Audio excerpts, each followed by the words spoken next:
বঙ্গভূমি news, মানুষের সাথে, মানুষের পাশে। ঘোড়ামারার কাছে পণ্যবাহী ট্রলার ডুবি, উদ্ধার এক শ্রমিকের দেহ, এখনও নিখোঁজ এক। সাগরের ঘোড়ামারা দ্বীপের কাছে হুগলি নদীতে একটি বালি বোঝাই পণ্যবাহী ট্রলার ডুবির ঘটনায় উদ্ধার হলো এক শ্রমিকের দেহ। এখনো পর্যন্ত নিখোঁজ এক শ্রমিক। মঙ্গলবার সকালে নদী থেকে পূর্ব মেদিনীপুরের গেঁওখালীর বাসিন্দা সন্তোষ ঘড়ুইয়ের মৃতদেহ উদ্ধার করে সাগর থানার পুলিশ ও সিভিল ডিফেন্সের কর্মীরা।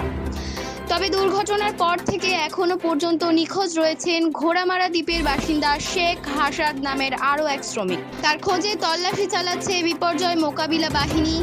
পুলিশ ও স্থানীয় সূত্রে জানা গিয়েছে, সোমবার সকালে পূর্ব মেদিনীপুরের গেঁওখালী থেকে বালি বোঝাই করে সাগরের কচুবেড়িয়ার উদ্দেশ্যে রওনা দিয়েছিল ওই পণ্যবাহী ট্রলারটি।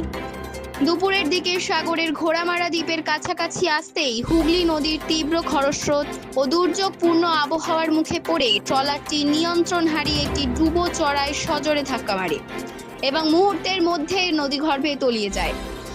দুর্ঘটনাটি নজরে আসতেই কাছাকাছি থাকা মাছ ধরার নৌকার মৎস্যজীবীরা দ্রুত এগিয়ে এসে ট্রলারের মাঝিকে উদ্ধার করতে পারলেও বাকি দুই শ্রমিক তীব্র স্রোতের তোড়ে তলিয়ে যান।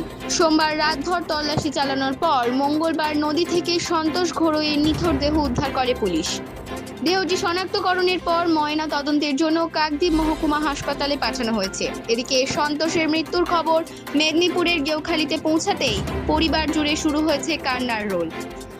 অন্যদিকে নিখোঁজ থাকা দ্বিতীয় শ্রমিক শেখ আসাদের খোঁজে তল্লাশি চালাচ্ছে পুলিশ এবং সিভিল ডিফেন্সের কর্মীরা।